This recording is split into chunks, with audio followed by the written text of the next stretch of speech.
After Sam died, my mom and Edie got really close. They'd both lost a lot.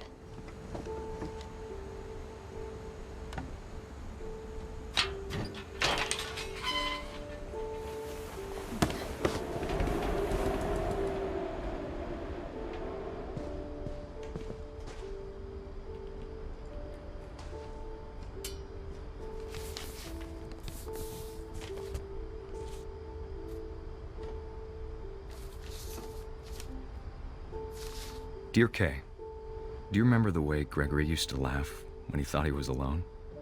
Like something funny was happening, but only he could see it. I think he saw things the rest of us don't.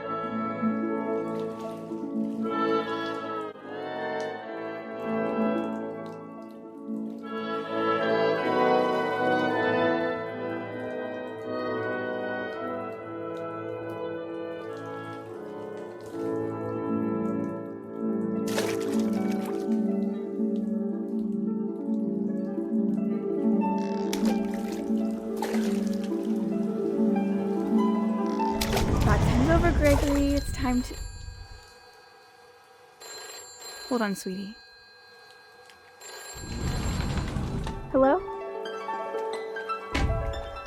Sam, I told you I don't want to talk right now. I wonder what he saw. What his world was like.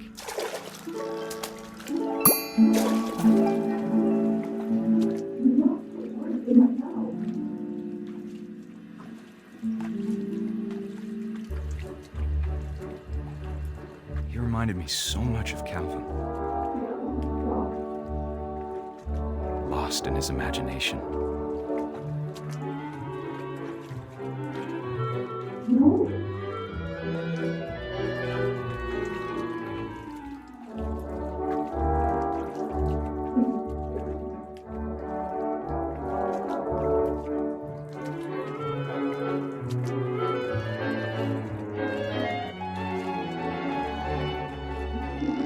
Whatever it was, he saw.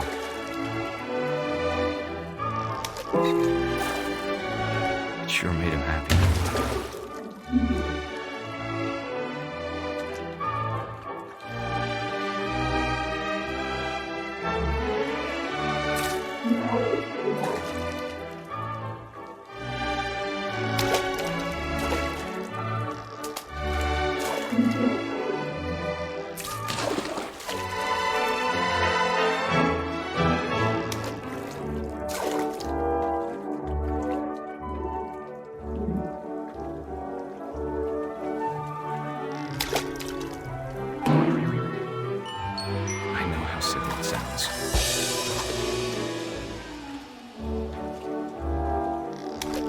That I worried about a baby being too happy. But I could feel him slipping away. Sorry about that, Gregory. I know you did everything you could. Maybe if I hadn't called that night. Damn it.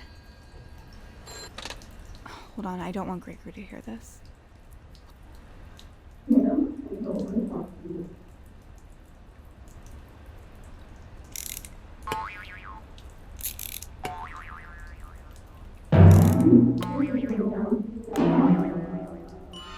I wish he could have told us about the world he saw.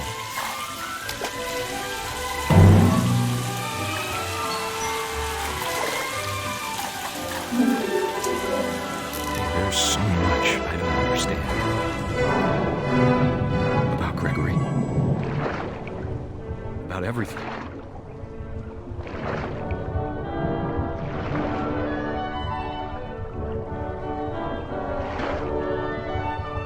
But I know what happened wasn't your fault.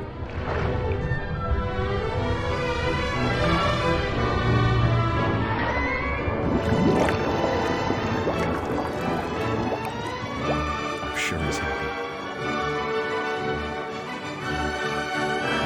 And he'd want you to be happy too. Good luck, Kay. Love, Sam.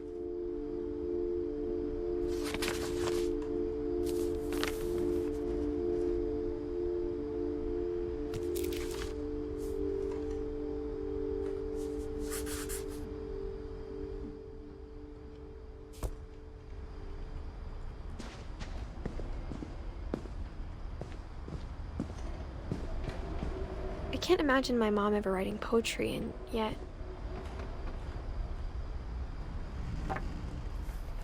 A poem for Gus, who always said the wedding was a bad idea. Our father never hit us kids, at least not very hard, before the day my brother said with teenage disregard that he'd be dead before he'd see a wedding in our yard.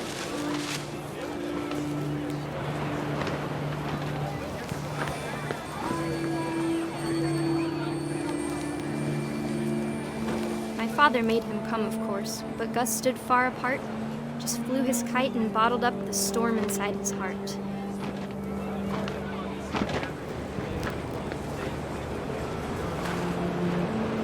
I tried to talk him out of it, but though he'd never met her, "We don't need a stepmom," were the words that I now remember. pronounce you husband and wife. You may kiss the bride.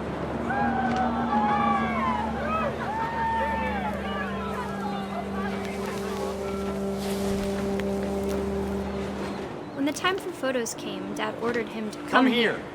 But Gus declined and as a sign held up his middle finger.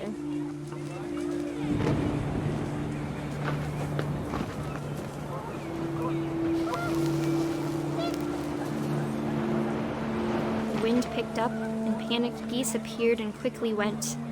But all the humans did that day was go inside the tent.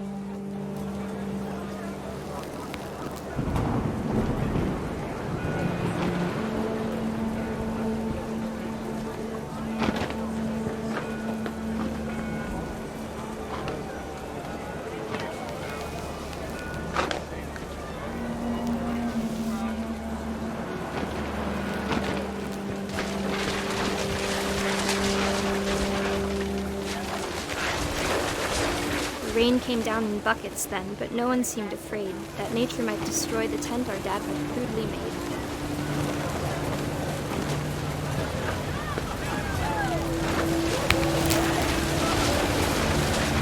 The thunder sounded much too close and full of angry power, but all my father said to this was, "Make the music louder."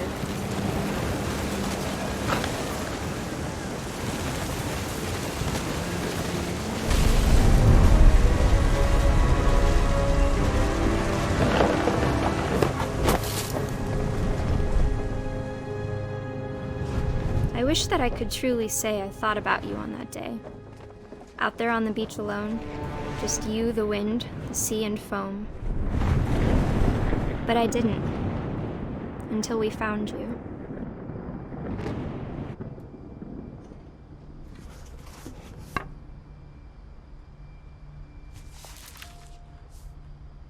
She never talked about him, but Mom told me once if I was a boy, they were going to name me Gus.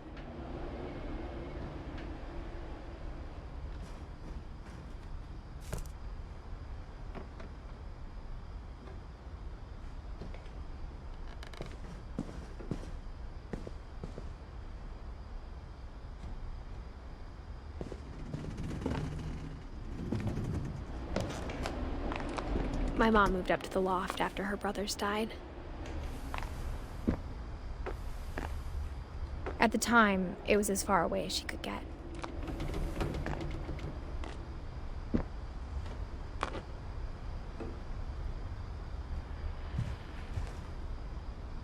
Religion was another thing my mom never talked about, but I think it helped her a lot after her dad died.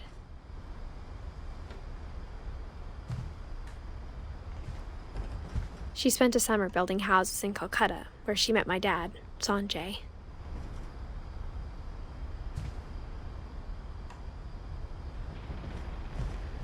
My mom moved to India a week after graduation and got a job teaching English. Lewis was born a year later.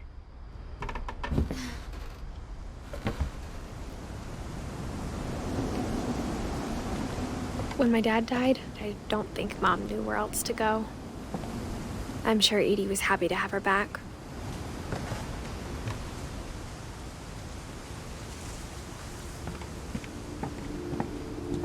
The house had to get a little bigger, but Edie was used to that. And for a while, things were good, almost normal.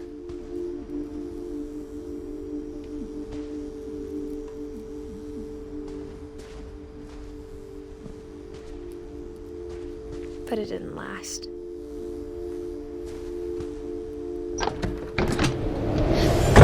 The beginning of the end was Milton's 10th birthday, when Edie gave him a castle.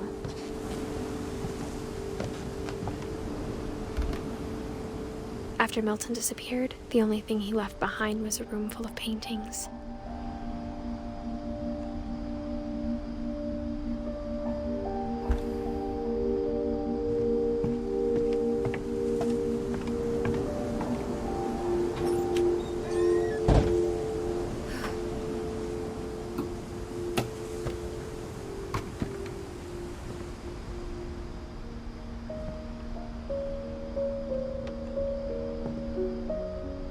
I think Edie was happy to finally have another painter in the family.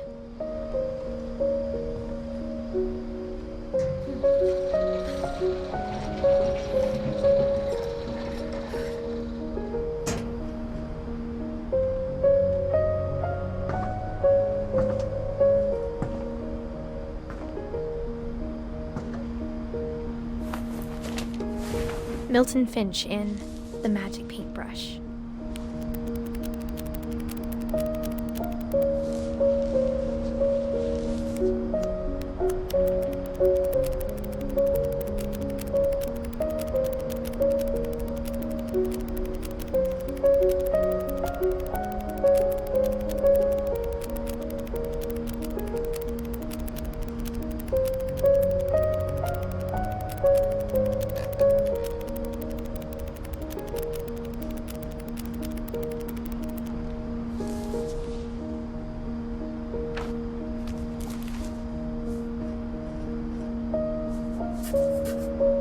I was 4 when Milton disappeared.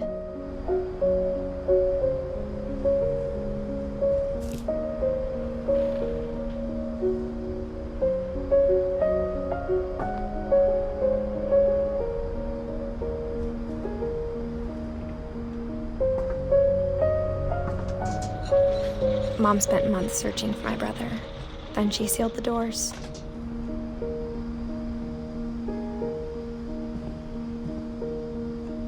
Whatever Milton had found in the house, Mom didn't want it getting out.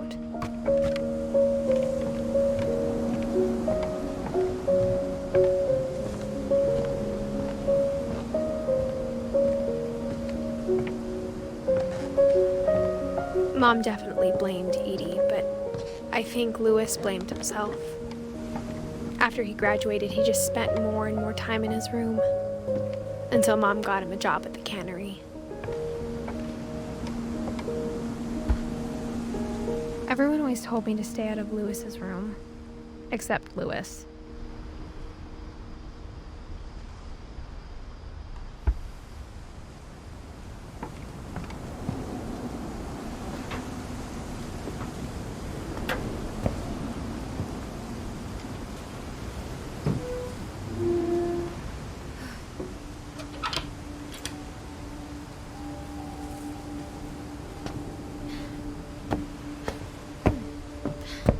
Lewis's room smelled very, very familiar.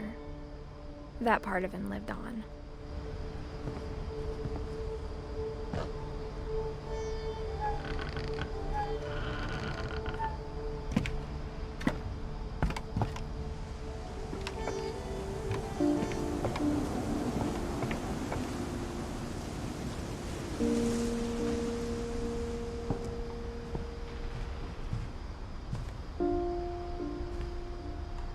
Lewis and I spent a lot of time playing games together, but he was surprisingly bad at them. He died a lot.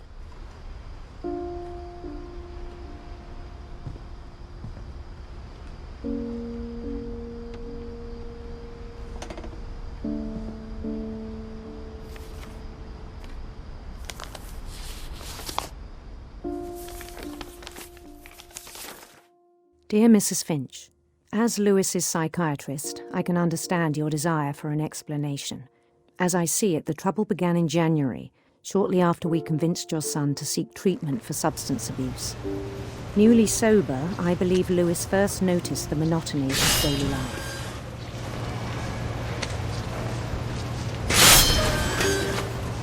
He kept working at the cannery. but he withdrew part of himself. In our sessions, I saw the same behavior.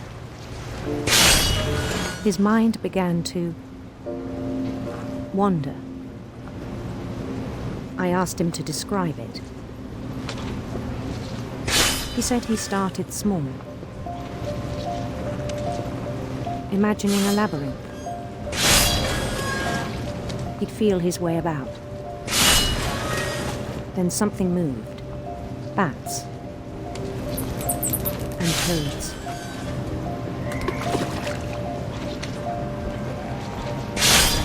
And things that have not names.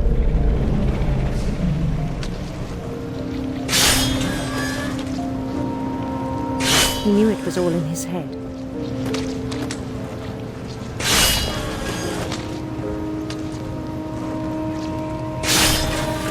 But he took it very seriously. I had hoped he'd find himself.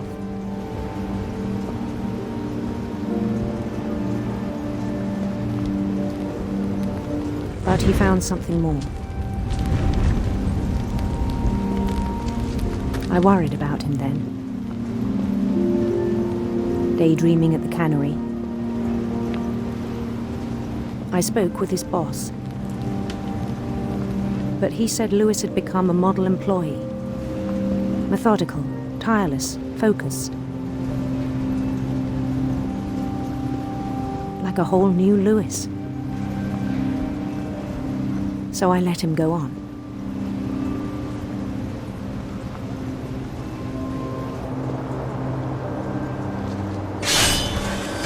I even encouraged him. It seemed very promising at first. He told me he'd made a new friend.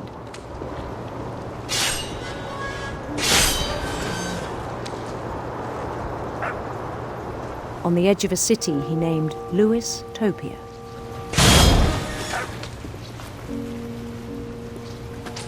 He built the city up slowly, brick by brick. Then he made musicians.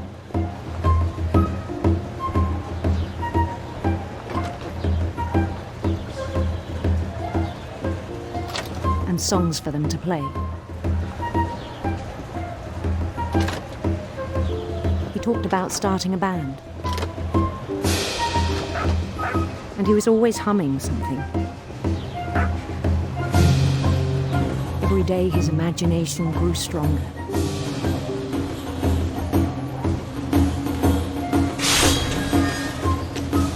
He no longer spoke at the cannery.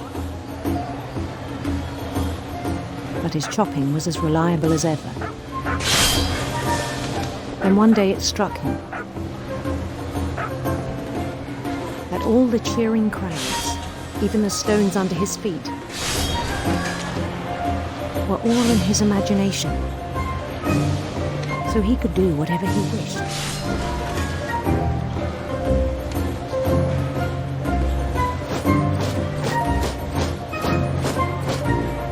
He held an election for mayor.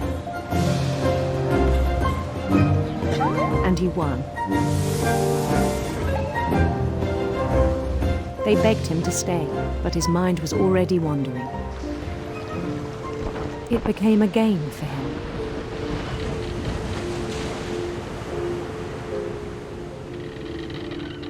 He'd conquer a city, then immediately push on.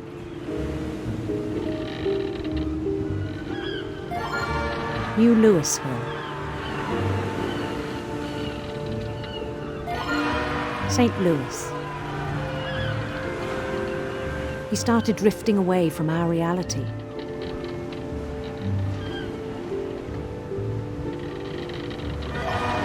Minneapolis, until one day he forgot to go home from the cannery. Even as his mother pleaded with him, part of Lewis kept sailing on.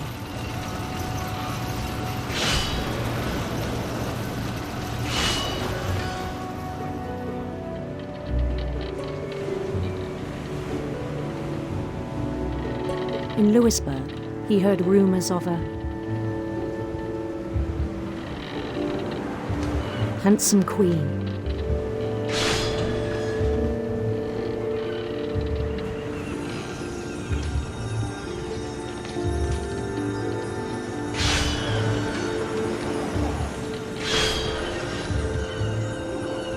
The Queen was on her own quest for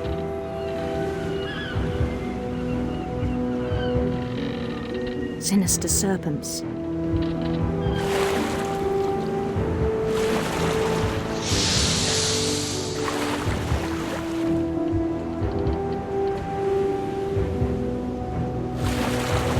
He followed the sound of her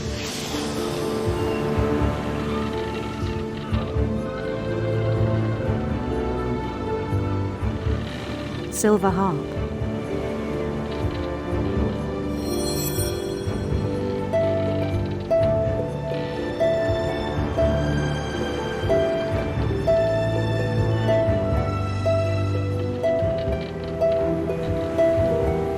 His chase led him to a golden palace east of the sun and west of the moon. Even then, his logic remained sound. He knew the world was all in his imagination.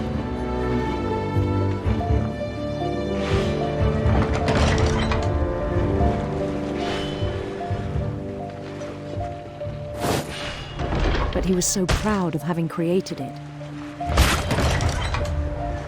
In his own eyes, he'd become something greater than a king.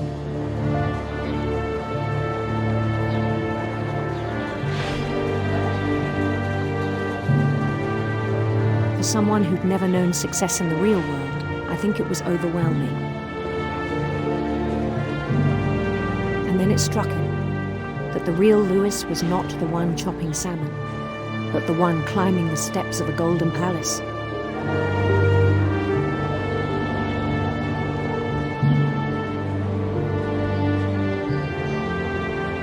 My imagination is as real as my body, he told me. It was hard to argue with him.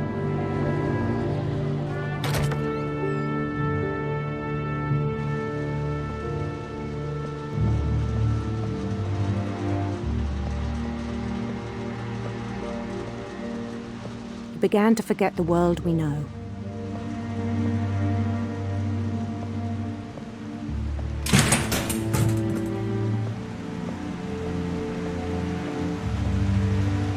I think it pained him to remember Lewis, the cannery worker.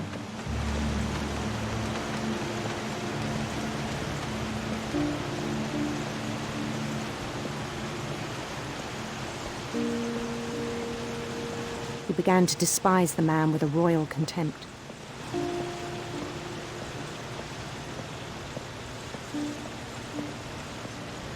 I still thought I could save him.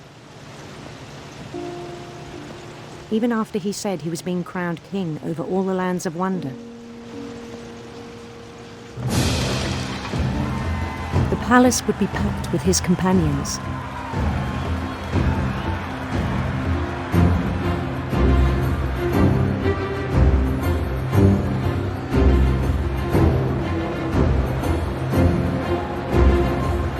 Including the wise Calico who'd insisted on inviting him.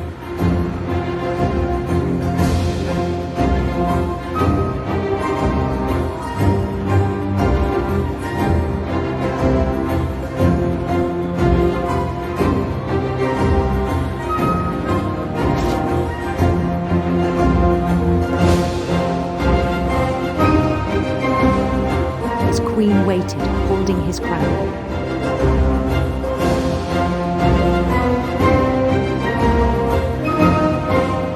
There was only one thing left to do.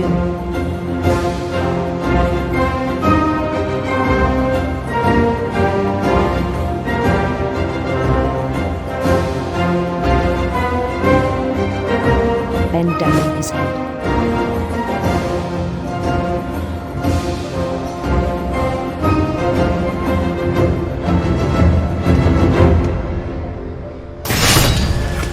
I think you know. Mrs. Finch, your son was a kind man who will be missed by all of us who knew him.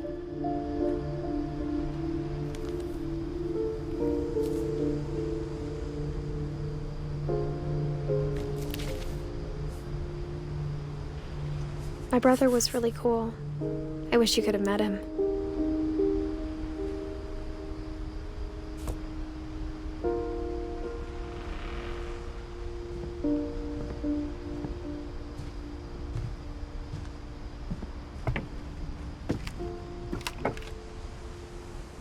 On the way back from Lewis's funeral, my mom told me to start packing. She waited until the day before we left to tell Edie. I'm not sure if she wanted to make it easier or harder.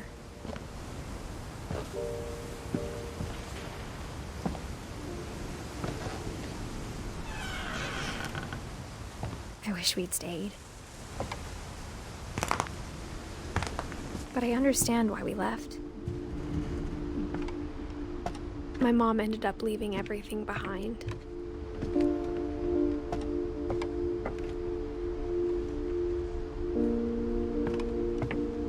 What happened that night had been coming for a long time. Maybe it should have come sooner.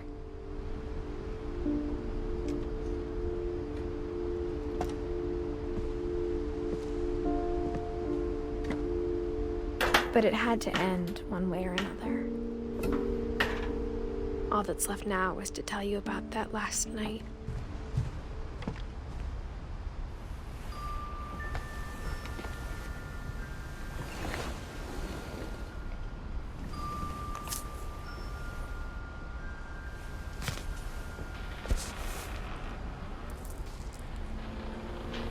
That whole last day, Edie just watched us pack and didn't say a word.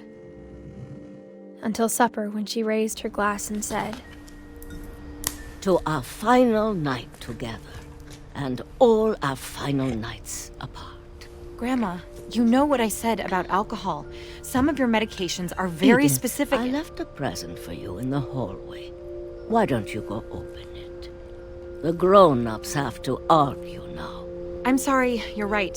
We're all leaving tomorrow. Let's just enjoy our last... I'm not leaving. Edith, you're excused.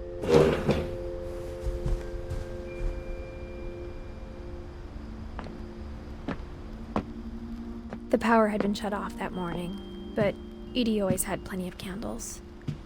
When my mom sealed the library, I don't think she knew about the other entrance. Or that Edie had a key to it.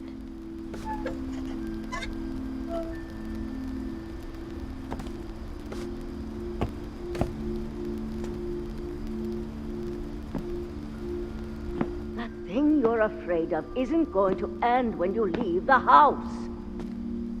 Edith has a right to know these stories. My children are dead because of your stories. I think it's best if Edith and I leave tonight. We'll have the nursing home send a van for you in the morning, okay? Dear Edith, there's so many stories I wish I could tell you, but there's only time for one. This is about what happened on the night you were born. That night, the tide went way, way out. It was the first and last time I ever saw the old house aground. There'd been an earthquake out in the middle of the ocean. They called it the lowest tide in 1,000 years. God, it smelled awful. You know, I've seen that house every day of my life.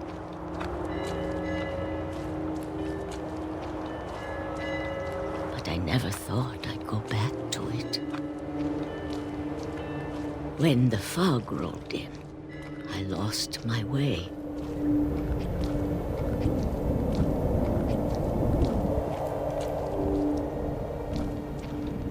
I got turned around.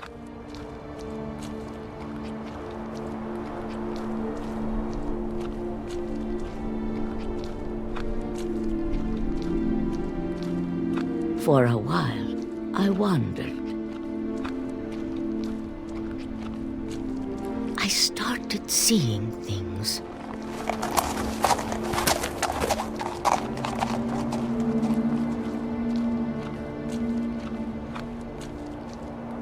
Things I'd forgotten had ever existed.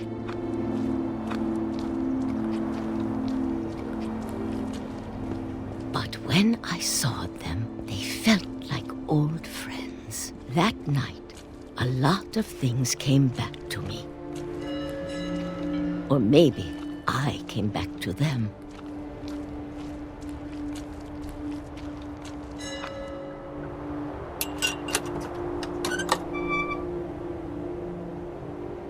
things I can't explain, but that I need you to try and... Edith, what are you doing in here? It's mine. Edith! Mom, you're gonna rip it! Let go! I kicked and screamed, but Mom dragged me to the car.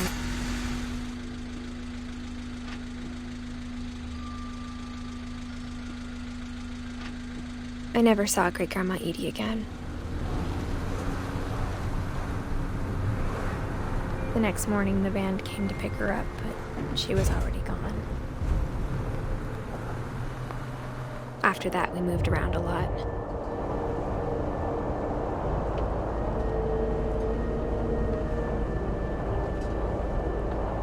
We both tried to make the best of it.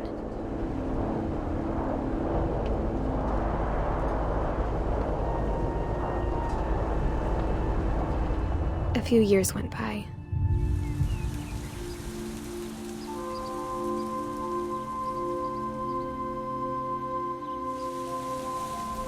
My mom didn't like to talk about it, but she started getting sick a lot. The rest happened pretty quickly.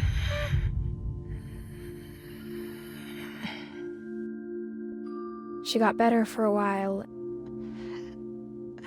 and then she didn't. And then I was alone. The last Finch left alive.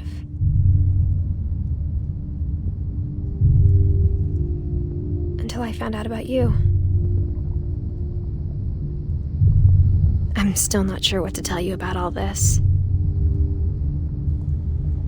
If we lived forever, maybe we'd have time to understand things. But as it is, I think the best we can do is try to open our eyes. And appreciate how strange and brief all of this is. This journal was supposed to be for you. But now I hope you'll never see it. I just want to meet you and tell you all these stories myself. But I guess if you're reading this now, things didn't work out that way.